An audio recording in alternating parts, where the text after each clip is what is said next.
The Cloud HPC experiments have been founded to foster the adoption of especially high-performance technical computing in the cloud. We started this 2 years ago to build experiment teams around each end user, industry, science, and then to take their application step by step to the cloud, analyzing the challenges, the pitfalls, the problems, and finding solutions for them. And then at the end of each experiment, writing a nice little case study and reporting about the benefits, the challenges, and solutions, and also lessons learned and recommendations.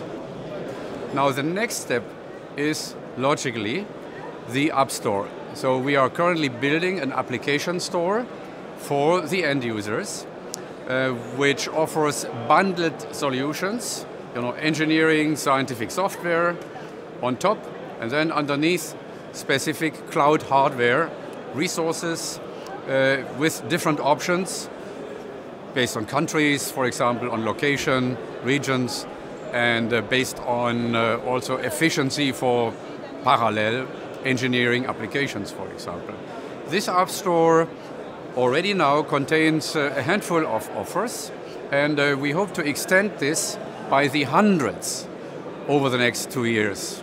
Yeah, so there is, I think, no single one big barrier. There are still a few ones, I would say 3 or 4, and the Cloud is addressing them all with a new technology.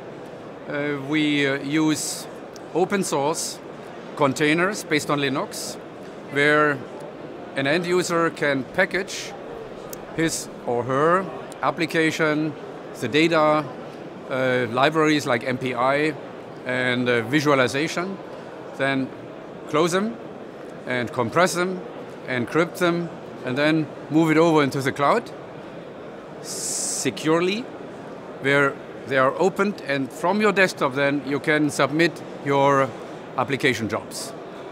So this solves several of the roadblocks. Security is a much lower concern with this encryption thing, and even establishing a VPN link, a virtual private link to your cloud provider. There is then the data transfer. Engineers and scientists, they produce a lot of data, gigabytes of data, and very often it's a challenge to get them back. What we recommend and what we bundle with our containers is remote visualization features.